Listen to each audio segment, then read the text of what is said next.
It's me, Bluenote, and welcome back to the Elder Scrolls V Skyrim. Here we go. You'll have to pardon me if I sound a little bit under the weather. I've got some hay fever going on today, but I think I'll be fine to record. So, when we last left off, we were about to enter Riverwood for the first time. Looks like nobody here knows what happened yet. Come on. Gerd is probably working with the lumber.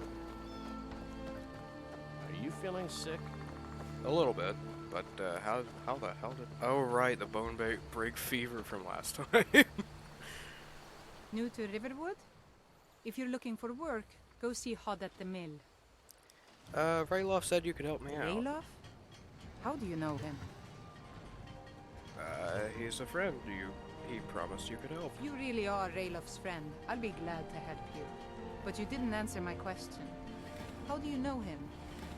Well, look, a dragon attacked Helgen and destroyed it. We escaped together. A dragon? In Helgen? It can't be.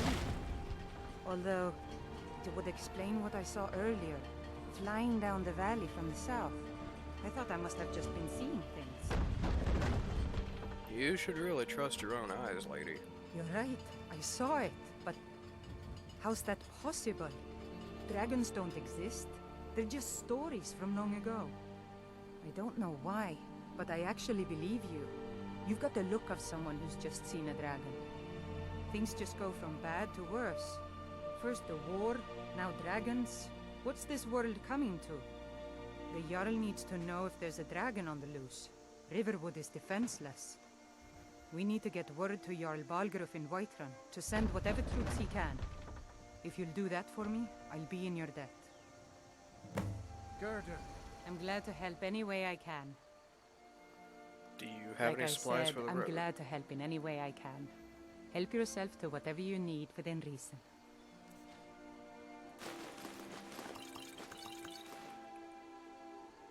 Oh, brother.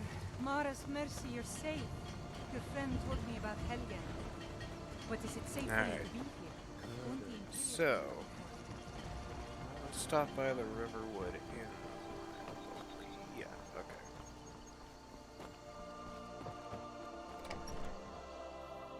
Sleeping Giant Inn. Sorry, I briefly forgot the name. Hey, how's it going? Faendal thinks he can woo Camilla Valerius away from me. She's already mine, I keep telling him. You know, I saw a dragon in Helgen, right? Truly? So maybe my mother isn't crazy after all. You had best tell the Jarl in Whiterun. He needs to know about this. So, you say you and Faendal both like the same girl? Camilla Valerius knows I'm the best man in Riverwood. That elf is kidding himself if he thinks she would choose him over me. I've seen him sneaking over to the Riverwood trader to speak with her when I'm not around. He's wasting his time. Yes, two people spending time together never blossoms into courtship. Is that sarcasm? I've heard better wisecracks from Orgnar. Still, you have a point. Camilla letting Faendal visit her isn't a good thing for me. Here, let me give you a particularly venomous letter. Say it's from Faendal. That should get Camilla to stop inviting the elf over. I'd better get going. Alright, so with this, we've got a very important side quest. I'll just change the marker there. Excuse me, sorry, I'm so terribly sorry about my hay fever. Well, one of us has to do something. Hopefully the mic doesn't pick up my sniffles. No adventures, no theatrics, no thief chasing. Well, what are you going to do then, huh? Let's hear it. We are done talking about this. Oh, a customer. Sorry you had to hear that. Hey, Maybe you could talk some sense into my pig-headed brother. Sven wanted to trick you into believing this letter was from Faendal. What are you talking about? What's in the letter? Oh my. He wanted me to think Faendal wrote this? Thank you for telling me the truth. Could you talk to Faendal as well? I'm sure he'll want to thank you for standing up for him. Until next time. What? The Riverwood Trader is everything you need in a general store. So, do you sell spells? I think I have a few old spell books laying about. If you want more, you'll have to go to the College of Winterhold. Alright. Now, we've already got Clairvoyance from that side dungeon we did. We've already got Fury because we started as a High Elf. And we won't really be using Alteration or Conjuration in this run. We could pick them up for the sake of completion, but it's important that we save our gold right now for a reason I'm about to show you. So instead, I'm just going to pick up this one spellbook, Frostbite, to replace our Flames spell. Damn thieves! So, let me see.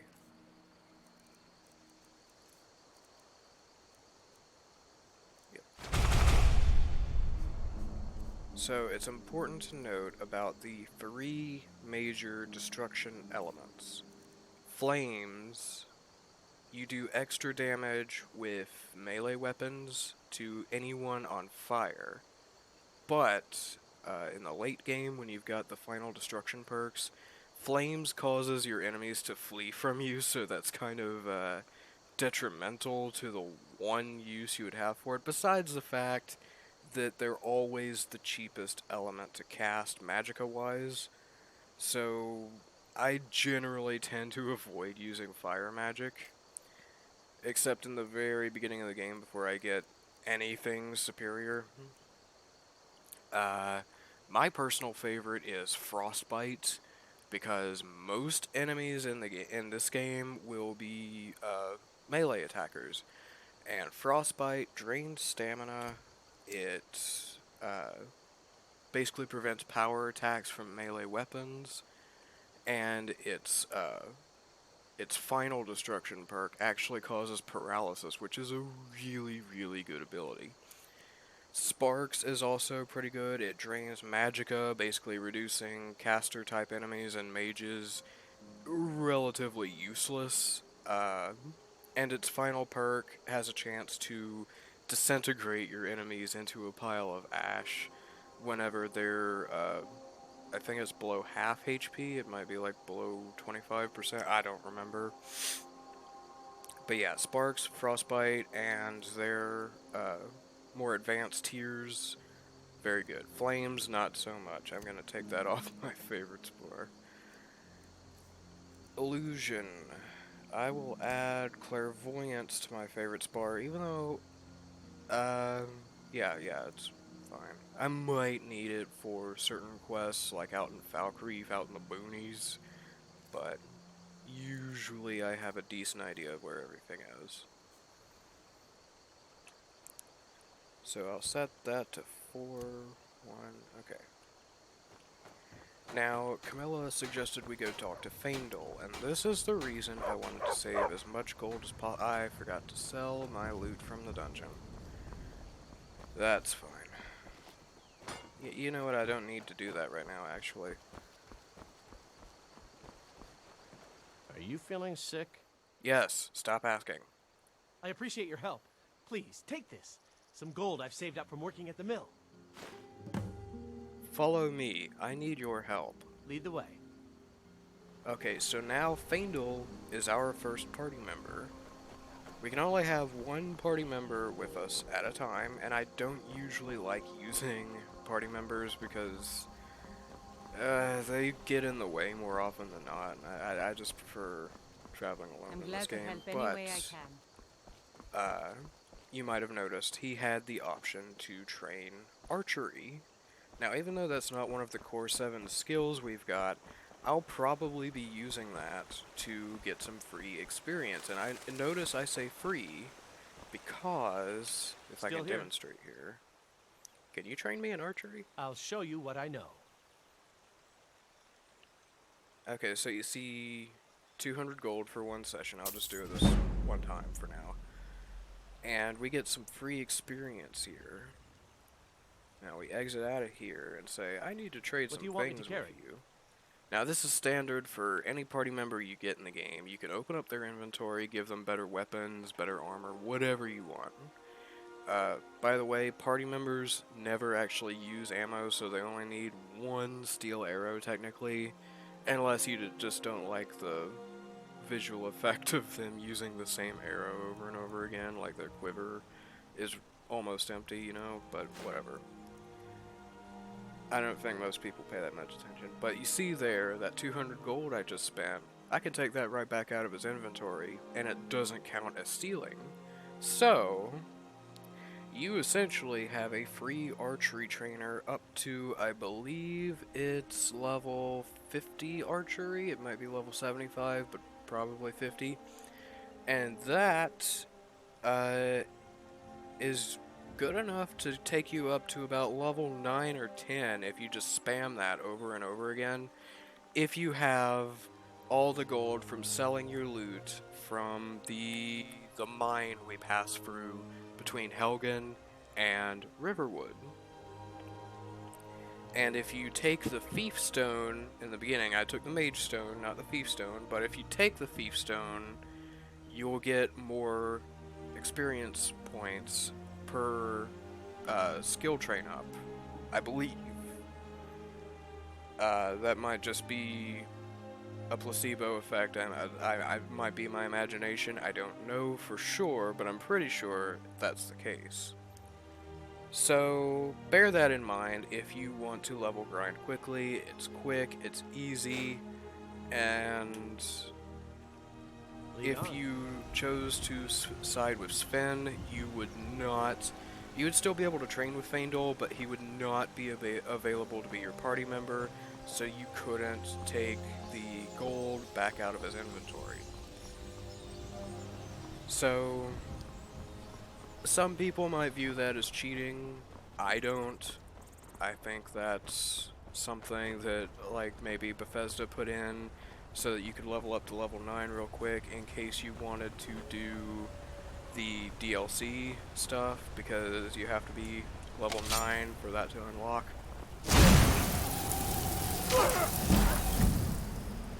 But, who knows, maybe I'm just talking out of my ass here. Anyway, we're on our way to Whiterun.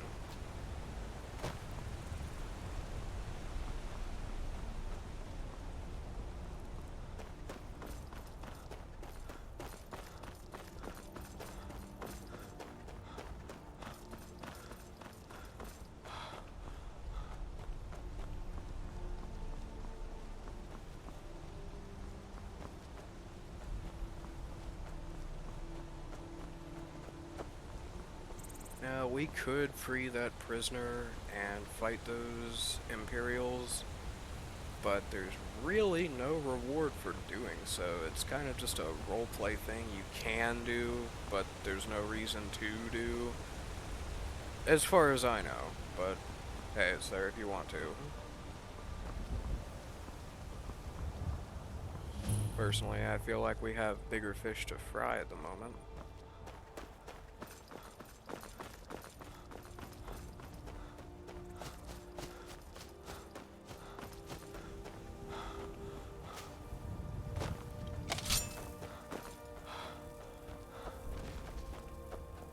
Now, if you don't usually play on expert difficulty, you're gonna want to for this segment.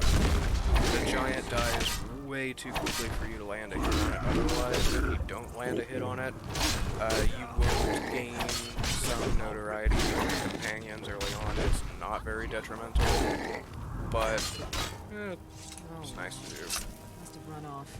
How do you You handle yourself well. You might could be make for a decent shield, brother. What is a shield, brother? An outsider, eh? Never heard of the Companions? An order of warriors. We are brothers and sisters in honor. And we show up to solve problems if the coin is good enough. May I join you? Not for me to say. You'll have to talk to Kodlak Whitemane up in Jorvaskar. The old man's got a good sense for people. He can look in your eyes and tell your worth. If you go to him, good luck. Alright. So, the Companions are the first guild questline that you will encounter, basically going the route through Skyrim that the developers intend you to do. Basically, stopping in Whiterun first. You don't have to do any of the guilds at all to complete the game, nor do you have to do them in a certain order. But we're going to be doing the companions first and foremost, because, I don't know, I'm OCD like that, I guess.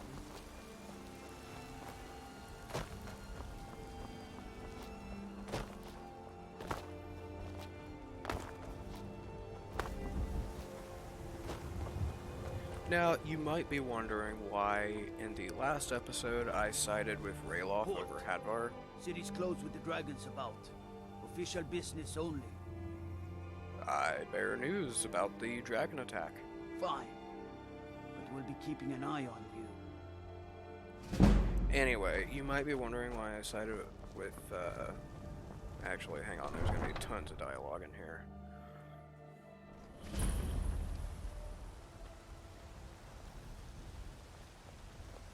We'll pay whatever it takes, but we must have more swords for the Imperial soldiers.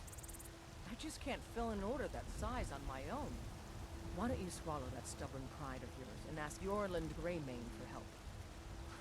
I'd sooner That's, bend my knee to Ulfric's Stormcloak. That's a bit more of a hintity hint that this blacksmith is going to have a side quest for us to help her I'll with the take the job, forge. but don't expect a miracle. Oh, hey, how's it going? Once I've made enough money trading with the Khajiit caravans, I'm going to buy the bannered mare from Hulda. You're looking to become a merchant, you say? Before my ma and da passed, I told them that one day, I'd become the best trader in Skyrim. I met one of the caravan leaders, Madran. He said he'd help me get started if I could bring him a mammoth's tusk. Easier said than done.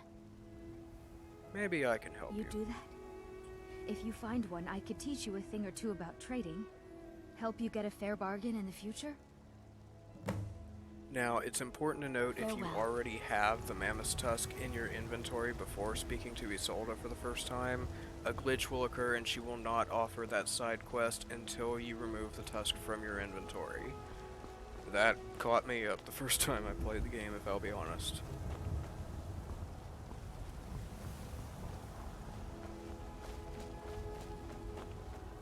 Battleborn, give me your money. I don't have any money. You better give me 5 septims right now or I'm gonna bloody your nose. 10 septims tomorrow, baby Battleborn, or I'm gonna bloody your nose and your lip. No, please! I really don't have any money, Brave. I'll give you 10 septims tomorrow. Just don't hit me. That's yet another mini quest we can do. I know your family's honor is important to you, but we can't afford it. It took me weeks to find that thieves' den. I can't stop now, and I can't get the sword on my own. So you're willing to starve your wife and daughter to reclaim some rusty old sword? I just need to hire one, maybe 2 good men. You won't starve. I'll put it plainly. You can claim your sword, or you can keep your wife. If you set foot outside that gate, I won't be here when you return. Saphir! Wait, Yet another side quest. This place is chock full of them. As are most, capital hold cities.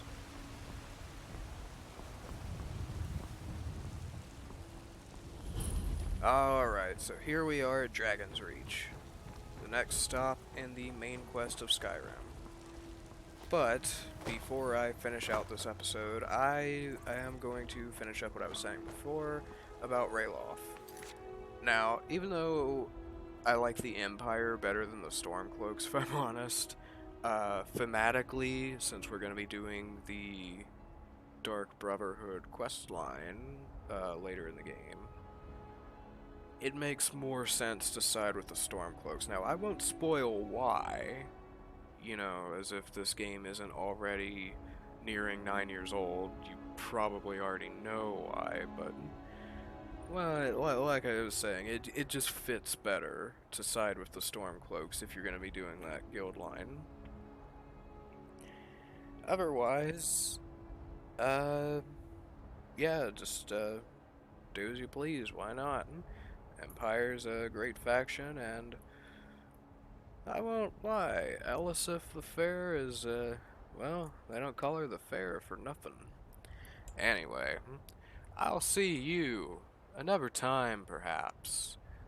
Good night, lads and lasses.